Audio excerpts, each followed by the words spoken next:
بالله من الشيطان الرجيم بسم الله الرحمن الرحيم اللهم صل على سيدنا محمد وعلى آل سيدنا محمد كما صليت على سيدنا إبراهيم وعلى آل سيدنا إبراهيم وبارك على سيدنا محمد وعلى آل سيدنا محمد كما باركت على سيدنا إبراهيم وعلى آل سيدنا إبراهيم في العالمين إنك حميد مجيد. Par la baraka de Sayyidina Cheikh, Sayyidina Mohamed Fazil Karkari Qaddasallahu Sirrah. Donc dans cette vidéo, je vais traduire un extrait de l'assise du 12 novembre 2022 à la Zawiya Karkaria au Maroc. Donc première question, une disciple qui a eu un rêve où elle était dans une pièce avec une amie, elle lui racontait qu'elle appartient à la voie, à la tariqa Karkaria, et donc à ce moment-là, elle voit l'image du prophète qui apparaît, et en même temps son corps à elle-même il disparaît, donc elle ne peut plus voir son image et voit l'image du prophète. Et donc comme elle ne trouve pas son image, elle panique, tout ça dans le rêve en fait, elle panique et elle s'enfuit, elle sort de la pièce et elle rejoint une autre pièce. Là donc elle dit qu'elle a souhaité voir l'image de son cheikh au lieu de l'image du prophète en fait. Et voilà, donc elle reste dans cette pièce-là, et après la lumière du prophète, elle la suit. Et c'est là où le rêve se termine. Et donc Sidi Cheikh, il dit, on a parlé beaucoup de ça, mais dans le cadre des visions, donc pas dans le cadre des rêves, donc dans l'état d'éveil. On a parlé de l'histoire d'Ibn Abbas. Ibn Abbas, en fait, il arrivait à un stade ou à une station où, donc, lorsqu'il regarde dans le miroir, il ne se voit pas. Mais en fait, il voit l'image du prophète sallallahu alayhi wa sallam. Cela, on peut l'expliquer par le fait que l'intérieur, lorsqu'il apparaît, avec tous ses secrets, l'extérieur doit disparaître. Et en fait, l'intérieur et l'apparent ne peuvent pas coexister, en fait, dans le cadre de la vision. Lorsqu'on parle de vision, on ne peut pas voir l'intérieur et l'extérieur en même temps. Donc si l'intérieur il apparaît, l'extérieur ou l'apparent, l'apparent se cache, et si l'apparent se cache, l'intérieur il apparaît. Et même on peut considérer que l'intérieur est le secret de l'apparent et l'apparent c'est le secret de l'intérieur. Et ce sujet aussi on peut le trouver dans l'histoire de Sayyidina Moussa, lorsqu'il a demandé à son Seigneur de se montrer. Lorsqu'il dit à son Seigneur, donc montre-toi pour que je puisse te voir. Et Dieu, Allah répond à Sayyidina Moussa en lui disant, regarde la montagne. En fait, lorsque Dieu se manifeste pour la montagne elle disparaît. Et c'est parce qu'en fait, la montagne c'est une création. Et Dieu, c'est le créateur. Et le créateur ne peut pas coexister avec la création. En fait, c'est que les créateurs qui existent. Et Moussa, lorsqu'il a demandé de voir son Seigneur, dans la cadre de la vision, en fait, on peut dire que c'est illégal, c'est interdit. C'est comme si la création, elle demande d'exister ou de coexister avec son créateur. Alors qu'on sait bien que Dieu uniquement existe. On dit toujours que Allah wa la shay'a ma'a. Donc rien n'existe avec Dieu. Et en fait, Sidi Cheikh, il revient sur le point où le disciple, elle dit qu'elle aurait aimé voir l'image de son cheikh au lieu de l'image du prophète dans son rêve. Et en fait, Sidi Cheikh dit que si le disciple il dit ça, c'est qu'il n'a pas compris toujours son cheminement. En fait, si dans le cadre de la vision, tu vois l'image du prophète ou l'image du cheikh, c'est la même chose en fait. C'est parce que c'est la même réalité. C'est vrai que le cheikh n'est pas le prophète, mais il a la même réalité que le prophète. Et c'est du cheikh pour bien expliquer ça, donc il donne un hadith, un premier hadith, c'est le hadith où Dieu dit, hadith Qudusi, où Dieu dit, lorsque le prophète sallallahu alayhi wa sallam, il demande à Dieu comment tu m'as créé. Donc Dieu dit, nazartu ila safi bayadi nouri, فأخذت جزء منه وقسمته على ثلاثة والجزء الأول خلقته منك يا محمد وإلي بيتك. C'est-à-dire que Dieu il a pris une partie de sa lumière, il a divisé en trois. Et la première partie de cette lumière, il a créé en même temps le prophète et le Bayt. C'est-à-dire que El Bayt et Al-Atra de El Bayt, elle a la même réalité que le prophète. Et Sidi Cheikh, il ajoute un deuxième hadith, c'est le hadith de Sayyidina Ali. Lorsque le prophète sallallahu alayhi wa sallam, il dit Sayyidina Ali, Nouruka min nouri wa nouri min nour, c'est-à-dire ma lumière, ta lumière, elle est de la mienne, et ta lumière, et ma lumière, elle est de la tienne. C'est-à-dire qu'on a la même lumière. C'est-à-dire Sayyidina Ali et le prophète, ils sont la même réalité. Et Sidi Cheikh ajoute que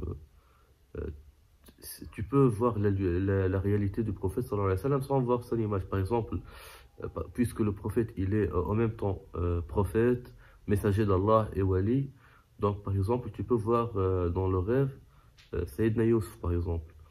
Mais en fait, lorsque tu vois Sayyidina Yusuf, en réalité tu n'as vu que le prophète sallallahu alayhi wa sallam, puisque Sayyidina Yusuf c'est un nabi et l'anbiya ils ne sont que des facettes du prophète sallallahu alayhi wa sallam.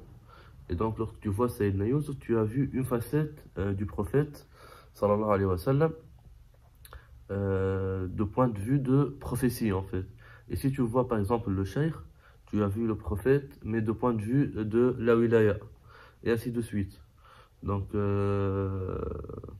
c'est pas que tu vois le cheikh, c'est pas que tu vois le cheikh, tu n'as pas vu le prophète, mais c'est la même chose. Mais en fait tu vois le prophète à chaque fois d'un certain point de vue, ou bien de la wilaya, ou bien de risala, ou bien un nubuwwa. Et dans le cadre de la réponse à cette question, donc Sidi Cheikh, il ajoute que la réalité du prophète, tu ne peux pas la connaître en fait. Elle reste comme ça, tu ne peux pas le connaître.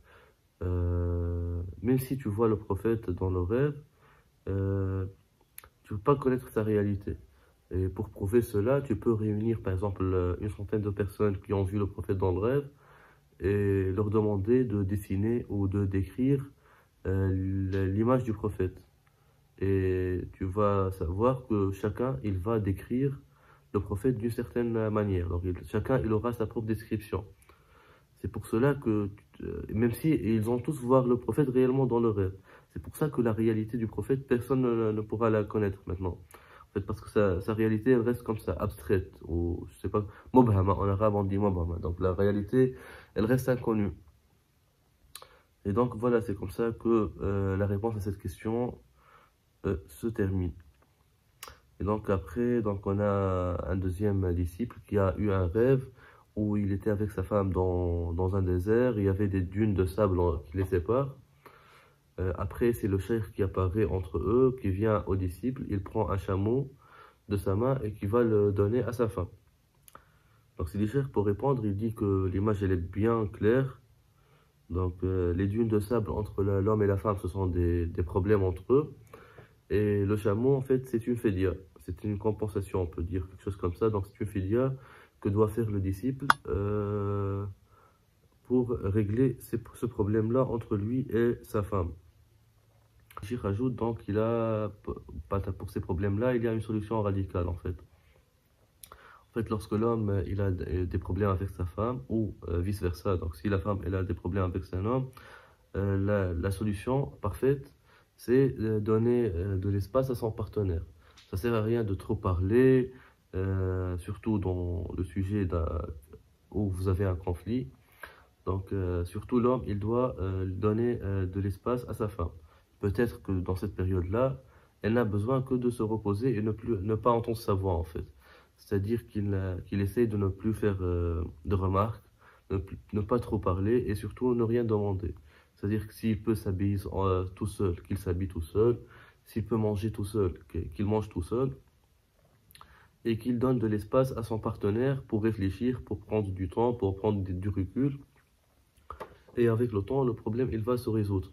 Mais si tu vas parler tout le temps de ce sujet et tout, tu vas jamais le résoudre en fait. Mais tu vas que augmenter le conflit, vous allez vivre dans un conflit pour le reste de votre vie. Et donc voilà, donc Sidi Cheikh il dit c'est mieux de donner de l'espace et de se taire. Et cette femme-là que tu vas, ou l'homme, c'est dans le cas d'une femme, remplace-le par Dieu ou par ton cheikh. En fait, au lieu de parler ces paroles-là, remplace-les par des adorations. Même tu peux faire des nawafil et des adorations avec l'intention dans ton corps pour que Dieu résout ces problèmes-là. Et en faisant ces nawafil, ces adorations et des doigts, etc., Dieu, il va te récompenser par la résolution de ce type de problème. Donc, suite de la traduction du cours du 12 novembre, donc le même disciple, en fait, il a un deuxième rêve, il se voit donc rentrer à la Zawiya, il trouve à la porte un autre disciple qui lui demande de se précipiter et courir dans le sens de la Qibla pour voir le cheikh. Et ce disciple-là, donc en courant, donc il voit que dans le courant, dans les couloirs de la Zawiya, dans la direction de la Qibla, il voit que les murs de la Zawiya et leur décoration ont changé, et comme s'ils viennent d'un autre monde. Et en arrivant à la Qibla, à la fin de ces couloirs-là, donc il ne trouve pas le cheikh en fait. Et il trouve une porte, une ancienne porte en bois. Et lorsqu'elle s'ouvre, donc comme si une fenêtre de la Zawiya s'est ouverte sur le ciel. Un ciel très beau avec plein d'étoiles, d'astres, etc. Et lorsqu'il a voulu foncer, donc il a dit que je vais pas faire ça car je risque de manquer de adab, de respect avec mon cheikh. Et c'est là où le cheikh il apparaît et plein d'images spirituelles apparaissent avec lui et entourent le disciple comme un cercle, et comme s'il était au centre d'un cercle et ces images spirituelles l'entourent. Et c'est là où le rêve se termine. Et donc si le cheikh répond à cette question, donc il dit que dans les dernières semaines, on ne parlait que de ça. En fait, il ne faut jamais mettre des disciples entre toi et ton cheikh. En fait, les disciples ne feront que te voiler. Et un disciple qui veut avoir la connaissance, la ma'rifa, ne doit pas mettre quelque chose entre lui et son cheikh. Sinon, il sera bloqué, il sera voilé. Et c'est comme ça que les anciens disciples, en fait, ils ont eu le savoir. C'est par ça. Et tu dis donc que lorsque tu viens à la Zawiya, tu es en train de courir pour arriver au cheikh. Et ça montre en fait que tu es loin. Même si la distance est proche, même si tu es dans la Zawiya, tu es loin. Et tu es en train de courir. Donc il faut faire gaffe à ça. Après, donc tu dis que lorsque tu ouvres, la porte s'ouvre, tu arrives au cheikh et la porte s'ouvre, donc tu vois un ciel avec des étoiles, etc. Mais bien sûr, lorsque tu mets pas des voiles entre toi et ton cheikh, et tu arrives au cheikh directement, tu as bien fixé ton objectif déjà de ta visite, ce qui est à la Zawiya, qui est le cheikh et rien que le cheikh. C'est là où tu vas voir que ce que nul œil n'a vu, entendre ce que nul oui n'a entendu. Parce que le cheikh, il va te montrer des choses, il va te donner une ma'rifa, une connaissance que personne ne peut te montrer ni te donner. Après, donc, la question que tu as vue, plusieurs images spirituelles qui t'entourent, en fait, les gens d'Allah, ils disent que le wali n'a pas qu'une seule image, mais plusieurs images. Et on dit même qu'il peut avoir 99 images sur le nombre des noms divins d'Allah. Et c'est pour cela qu'on dit aux disciples de faire attention lorsqu'ils interagissent avec le wali. Donc il dit Allah wali, pas Ar-Rahman wali. Et du coup, il faut faire attention et essayer que le wali, il se manifeste avec, par exemple, le nom Rahman. Parce que si il va se manifester avec des noms comme Al-Qahar ou Al-Jabbar ou Adhar, là, tu vas être en problème. Donc, il faut être intelligent dans son interaction avec le cheikh.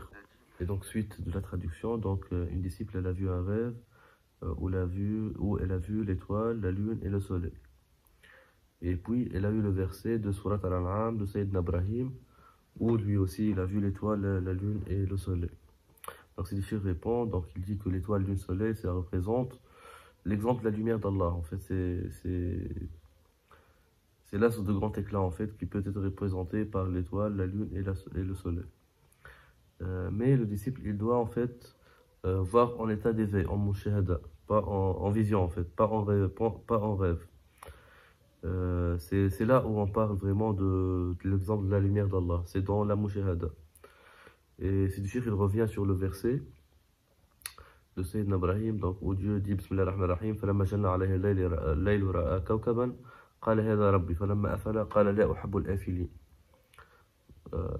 ثم فلما رأى القمر بازغا قال هذا ربي فلما أفل قال لئن لم يهدنا ربي لأكونن من القوم الظالمين فلما رأى شمسا بازغة قال هذا ربي هذا أكبر فلما أفلت قال يا قوم إني بريء مما تشركون إني وجهت وجهي للذي فطر السماوات والأرض حنيفا وما أنا من المشركين. Et en fait, Sayyidina Ibrahim, c'est ce qu'il a, c'est ce qu'il a vu en fait. Il a vu l'étoile, la lune et le soleil. Et c'est comme ça que Sayyidina Ibrahim, il a vu le malakut en fait. Et juste, il faut mentionner que l'étoile, la lune et le soleil, c'est la même chose dans la malakut en fait. C'est juste, on peut dire que c'est un outil pour mesurer, pour le disciple, pour mesurer sa descendance d'Allah et sa présence avec son Seigneur. Mais en fait, l'étoile, lune, soleil, c'est la même chose. En fait, tu commences avec l'étoile, tu fais des adorations et tu travailles, etc. Tu rapproches, tu vois la lune, tu te rapproches encore plus, tu vois le soleil. Et donc, dans le verset, Dieu dit aussi كَذَلِكَ نُورِ إِبْرَاهِيمَ مَلَكُوتَ السَّمَاوَاتِ وَالْأَرْضِ. Et en fait, c'est le verset, la traduction à peu près, c'est comme ça qu'on montre à Ibrahim le malakut des cieux et de la terre. Et en fait, Dieu, lorsqu'il a voulu montrer à Ibrahim le malakut, c'était pas avec l'ouïe ou avec... il ne l'a pas fait apprendre par le cerveau, quelque chose comme ça, c'était avec la vision. Et c'est la même chose dans la tariqa. Dans la tariqa, le disciple, lorsqu'il entre à la voie et il prend le pacte, première chose, il voit la lumière, il voit l'étoile. Et c'est comme ça, donc c'est similaire à Sayyidina Ibrahim. Donc la connaissance du malakut, elle se fait par la vision.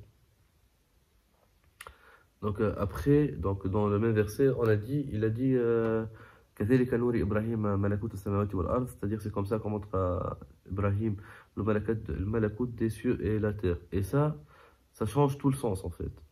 En fait, si par exemple quelques-uns disent que le malakut c'est ce qu'on voit dans le ciel, c'est les étoiles, la lune, le soleil, les planètes, les astres, etc. Ça c'est pas du malakut en fait, ça c'est du mulk. Et pour prouver ça, Dieu il dit malakut des cieux et de la terre, c'est-à-dire la terre aussi, elle a un malakut. Et lorsque tu vois des déserts, des forêts, de la mer dans la terre, ça c'est du mulk. En fait, tout ce que tu vois par ton œil, c'est du mulk. Mais le malakut, c'est autre chose. Le malakut, tu peux pas l'avoir avec ton œil, en fait. Et donc, au début du verset, on dit, Dieu dit, فَلَمَّا جَنَّ عَلَيْهِ اللَّيْلُ رَأَى كَوْكَبًا. Donc, فَلَمَّا جَنَّ عَلَيْهِ اللَّيْلُ, c'est-à-dire lorsque la nuit tombe, à peu près. Donc, lorsque la nuit a tombé, Ibrahim alayhi salam, il a vu l'astre, il a vu l'étoile. Et il a dit, c'est mon Seigneur. Et en fait, c'est pas que Ibrahim ne croit pas en Dieu ou il a tombé dans le shirk. Mais en fait, Ibrahim c'est un musulman, il croit en Dieu.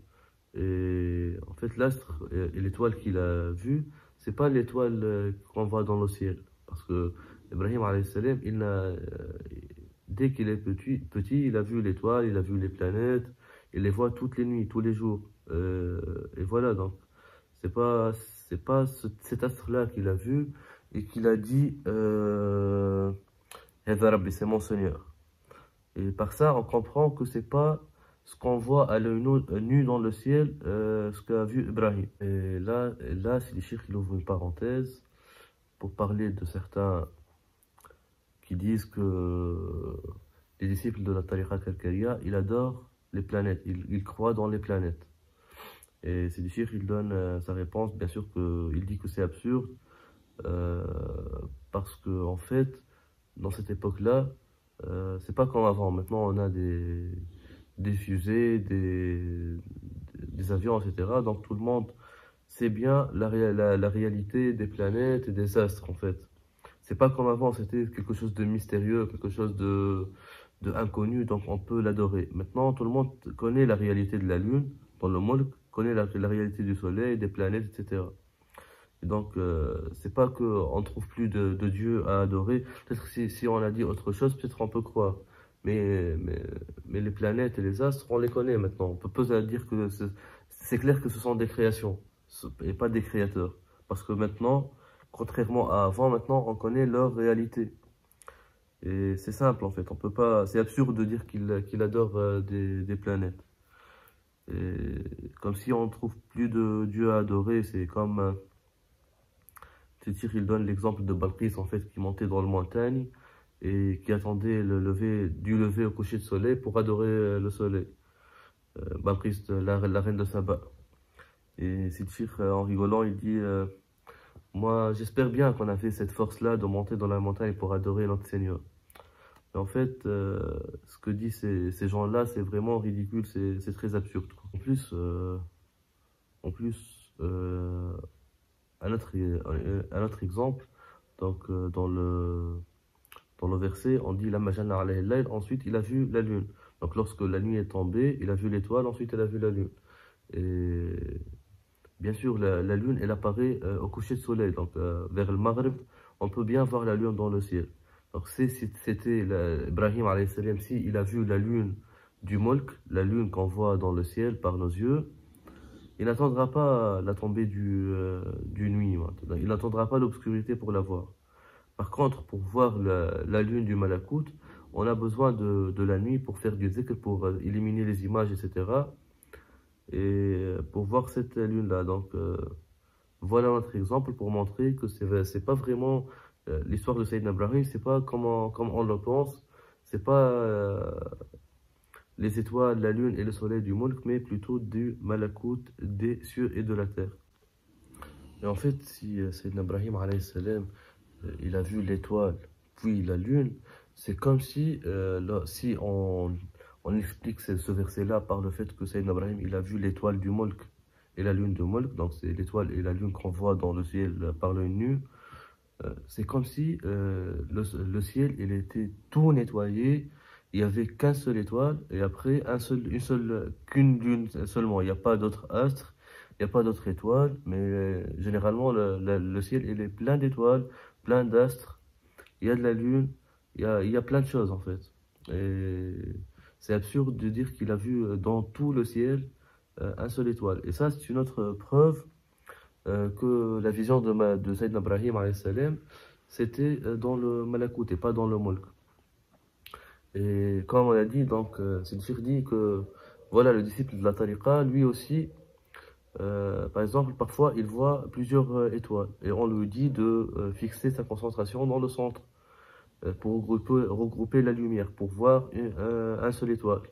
De la même façon pour la lune, s'il voit deux lunes, il doit se concentrer sur le centre pour faire le tajmi'a de la lumière, pour condenser la lumière dans le centre et voir qu'un seul exemple, comme Sayyidina Ibrahim.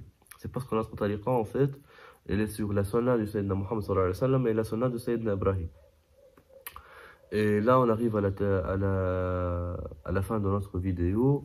والحمد لله الذي هدانا لهذا وما كنا لنهتدي لولا أن هدانا الله لقد جاءت رسل ربنا بالحق اللهم لك الحمد اللهم لك الحمد اللهم لك الحمد اللهم صل على سيدنا محمد وعلى آل سيدنا محمد كما صليت على سيدنا إبراهيم وعلى آل سيدنا إبراهيم وبارك على سيدنا محمد وعلى آل سيدنا محمد كما باركت على سيدنا إبراهيم وعلى آل سيدنا إبراهيم في العالمين إنك حميد مجيد سبحان ربك رب العزة عما يصفون وسلام على المرسلين الحمد لله